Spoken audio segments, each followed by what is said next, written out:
নমস্কার, আম্মুর রান্নাবাটিতে আপনাদের সকলকে স্বাগত। কেমন আছেন আপনারা সবাই? আশা করি সবাই খুব ভালো আছেন। অনেক রকম বড়ার ডালই তো আমরা খাই, যেমন মসুর ডাল, ছোলার ডাল, মটর ডাল। আপনারা কি কখনো বিউলির ডালের বড়া ট্রাই করেছেন? যদি না ট্রাই করে থাকেন তাহলে এই রেসিপিটা পুরোটা দেখুন। এই যে বিউলির ডাল আমি নিয়েছি 1 কাপ, যেটা আমি রাতে ভিজিয়ে রেখেছিলাম।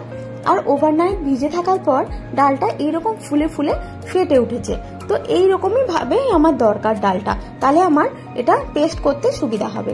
এবার আমি একটা মিক্সির জারের মধ্যে 2টো কাঁচা লঙ্কা দিয়ে আর এই ডালগুলোকে বেটে নেব। আমার যতটা দরকার আমি ততটাই জল দেব, আগে থেকে কিন্তু অনেকটা জল আমি দিয়ে দেব না।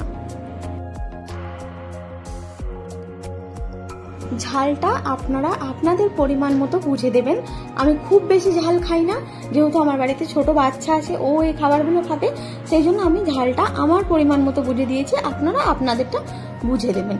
এই যে এইভাবে ডালটা যখন আমি জল ছাড়া একবার ঘোরালাম, এইরকম হয়েছে। তারপরে আমি অল্প জল দিয়ে আবার একটুখানি ডালটাকে ঘুরিয়ে নিয়েছি। দেখুন, এটা একটা স্মুথ পেস্ট চলে এসেছে। তবে আমি একটু এখানে নুন দেব, নুন দিয়ে আমি আরো একবার এটাকে ঘোরাবো, তাহলে এটা আরো একদম আমার যেরকম চাই সেই রকম পেস্টটা হয়ে যাবে। দেখুন, এইভাবে পেস্টটা হয়ে যাওয়ার পর আমি বাটিতে ট্রান্সফার করে নিয়ে একটু হলুদ দিয়ে নিয়েছি। হলুদটা আমি ভালো করে মিক্স করবো, যাতে যেরকম ছাড়া ছাড়া মতো রয়েছে এটা না থাকে। ভালো করে হলুদটা নুনটা একদম আমি মাখিয়ে নিয়েছি। এই ঘনত্বটাই আমার লাগবে, তাহলে আমার বড়া করতে কিন্তু খুব সুবিধা হবে। অন্যদিকে আমি কড়াইতে একটু তেল দিয়ে দিয়েছি বড়াগুলো ভাজার জন্য।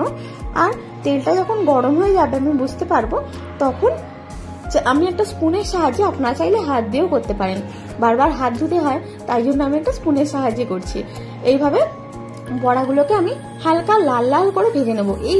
এই বড়াটা কিন্তু যত কম ভাজবেন এটা খেতে কিন্তু তত ভালো হবে। যত কম ভাজা হবে তত টেস্ট ভালো থাকবে আর তত বেশি নরম থাকবে। অন্যদিকে আমি একটা ছোট্ট বাটিতে একটু সর্ষে ভিজিয়ে রেখেছি অনেকক্ষণ ধরে, যেটাতে আমি একটু টমেটো কুচিয়ে দিচ্ছি। আপনারা চাইলে বেশি টক পছন্দ করলে এর থেকে একটু বেশি টমেটো দিতে পারেন। আমি একটাই টমেটো দিয়েছি, আর তার সাথে দিচ্ছি 2টি কাঁচা লঙ্কা। এখানে কিন্তু আমি পোস্ত অ্যাড করব না। তারপর এটাকে আমি ভালো করে একদম মিহি একটা পেস্ট তৈরি করে নেব। তারপর এখানে আমি হলুদ দেব আর একটু নুন দেব।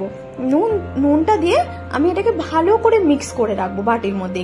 আর এখন কিন্তু আমি এখানে কোনো লঙ্কার গুঁড়ো টুড়ো কিছুই দেবো না। ভালো করে আমি এটাকে খুব ভালো করে পেস্ট করে 10-15 মিনিটের জন্য আমি সাইডে রেখে দিয়েছি।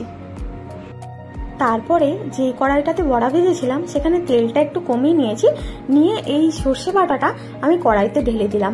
ঢেলে দিয়ে আমি এখানেও কিন্তু আমি এখনো জল অ্যাড করব না, ঠিক আছে? আমি শুধু 2টো শুকনো লঙ্কা ফোড়ন দিয়েছি, সেটার আমি আপনাকে দেখালাম না, কারণ ওই তেলটা ছেটে এসে ক্যামেরার মধ্যে লাগে, ওই জন্য আমি এটা ফোনটা একটু সরিয়ে নিয়েছি। তো এটাকে এবার আমি একটু ফুটতে দেবো। আর যখনই এটা ফুটবে আমি 2 চামচ দই বাটিতে একটুখানি ফাটিয়ে নিচ্ছি। ফাটিয়ে নিয়ে এই ফাটানো দইটা, সর্ষেটা যখন ভালো করে ফুটে যাবে, একটু কাঁচা গন্ধ চলে যাবে, তখন আমি দইটা অ্যাড করে দেবো। দিয়েও ভালো করে মিক্স করে আবার আমি এটাকে ফোটাবো। এইবার আপনারা চাইলে একটু জল দিতে পারেন, ওই দইয়ের যে বাটির জলটা ওটা একটু দিতে পারেন, কিন্তু আমি এখানে দেবো না, কারণ আমার এই ঘনত্বটাই আমার লাগবে, কারণ আমি অল্প বানিয়েছি, তার জন্য আমি এটাতেই দেবো। একটু পরিমাণ মতো নুন আমি দিয়ে নিলাম।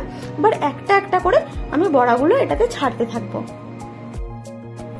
বড়াগুলো একটু সাজিয়ে দিতে হবে, কারণ এই বড়াগুলো তো খুব সফট হয়, যাতে ভেঙে না যায়, এইভাবেই আমি দেবো। দেখুন, আমি সব বড়াগুলো এই গ্রেভিটার মধ্যে দিয়ে দিয়েছি। এটা কিন্তু অ্যাবজর্ব করে নেবে, পুরোটাই মোটামুটি একদম মাখা মাখা হয়ে যাবে। তো দেখুন, বড়ার তরকারিটা আমার যেটা সর্ষের ঝালটা আমার রেডি হয়ে গেছে। এটা খুবই সুন্দর খেতে। আমি ওপর থেকে একটু সর্ষের তেল দেবো, জাস্ট একটু ফ্লেভারের জন্য। আর গ্যাসটা আমি অফ করে দিয়েছি। এবার আপনারা আমাকে জানাবেন যে আপনারা বিউলির ডালের বড়া কখনো খেয়েছেন কিনা, আর যদি খেয়ে থাকেন এইভাবে কি আপনারা বানান, সেটাও আমাকে কমেন্টে জানাবেন। আর যদি আমার ভিডিওটি ভালো লাগে একটা লাইক আর কমেন্ট করবেন, আর আমার চ্যানেলটাকে সাবস্ক্রাইব করবেন, তাতে আমি আগে ভিডিও বানাবার একটু এনকারেজমেন্ট পাবো।